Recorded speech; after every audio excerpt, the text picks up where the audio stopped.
ममता बनर्जी की सबसे नई और बड़ी मुश्किल क्या है, ये जान लीजिए। 2016 में ममता बनर्जी के साथ रहे अब्बास सिद्दीकी ने नई पार्टी बना ली है।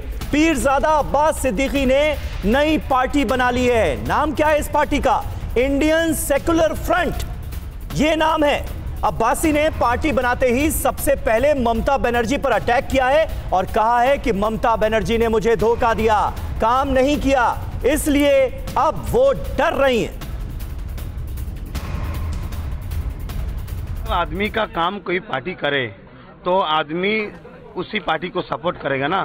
तो काम जब सपोर्ट करेगा, इसमें हमारे डर क्या है? वो आ जाएगा, ये रू खत्म हो जाएगा, इससे डर काय को लग रहा है? निश्चय सही से काम नहीं किया है। क्या लगता है ममता बनर्जी सही से काम नहीं की है? अगर करते तो इसी हालत ऐसा होता। देखिए, ऐसी हमारे घर में आए हैं, हमारे पास आए थे, ऐसी के साथ बात नहीं थे। ऐसी से हमारा आपका ऐसी साहब का जो राय है उन्होंने खोल के बता दिया, आपके साथ हम रहेंगे, आपके पीछे खड़े होकर रहेंगे। ये ऐसी साहब का बात है। तो ये देखिए, पीरजादा अब्बास सिद्दीकी, यही है बंगाल की सियासत में चुनावी टक्कर में नया ट्विस्ट जिसका हम जिक्र कर रहे थे, क्योंकि बड़ा वोट बैंक है जिसको साधने की कोशिश हो रही है। 30% वोट बैंक पर हक किसका, यह है बड़ा सवाल। बंगाल के भाईजान बिगाड़ेंगे किसका प्लान, ये जरा अब हम आपको बताते हैं। कुछ आंकड़े आपके सामने, कुछ डिटेल आपके सामने रखने की हम कोशिश करते हैं। हम चाहेंगे जरा बिग बॉल पर दिखाए जाएं वो आंकड़े। बंगाल में वर्षों तक कांग्रेस, सीपीएम और तृणमूल का शासन रहा है, लेकिन मुसलमानों और गरीबों के लिए कुछ नहीं किया गया। मैं सिर्फ मुसलमानों की नहीं बल्कि राज्य के गरीब आदिवासियों और दबे कुचलों की भी बात कर रहा हूं। ये कह रहे हैं पीरजादा अब्बास सिद्दीकी, जो कि फुरफुरा शरीफ से ताल्लुक रखते हैं और फुरफुरा शरीफ की बंगाल में बड़ी मान्यता है, मुसलमानों की बड़ी आस्था है, और अब ये सियासी मैदान में कूद उतरे हैं।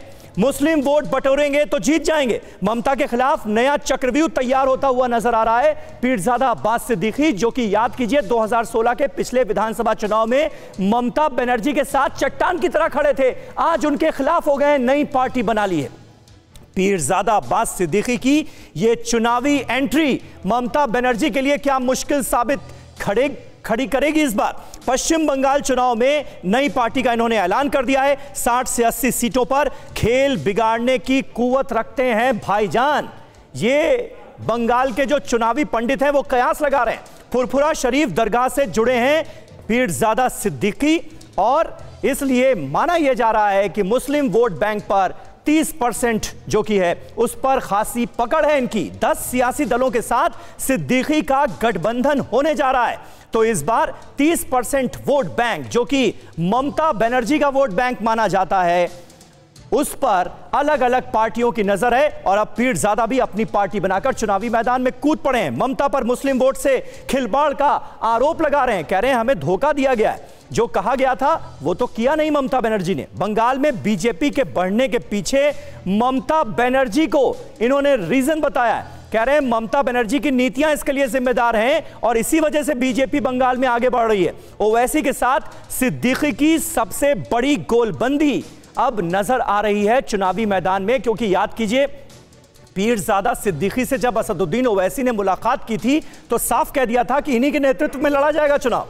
ममता बनर्जी को सबसे बड़ी चुनौती मिलेगी। पीरजादा की एंट्री से होगा क्या हो सकता है, ये आपको बता रहे हैं। मुस्लिम वोटों का एक बड़ा हिस्सा ममता बनर्जी से कट सकता है, क्योंकि पीरजादा, जो कि ममता बनर्जी का साथ देते थे, टीएमसी को वोट देने की अपील करते थे, वो अब उनके खिलाफ होंगे। दक्षिण बंगाल में तृणमूल कांग्रेस को इसका नुकसान होगा, यह साफ तौर पर माना जा रहा है।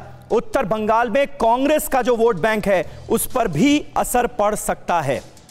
इस बार कांग्रेस और लेफ्ट आपस में मिलकर चुनाव लड़ने की तैयारी कर रहे हैं, लेकिन सबसे कड़ा मुकाबला भारतीय जनता पार्टी से है, ममता दीदी का। ध्रुवीकरण के कारण टीएमसी और कांग्रेस जो है उसकी स्थिति ठीक नहीं है। सिद्दीकी लगातार बीजेपी को दुश्मन बताते आए हैं और जमकर हमला बोलते हुए नजर आ रहे हैं भारतीय जनता पार्टी पर। टीएमसी को दिया था ऑफर, साथ आने से ठुकराया।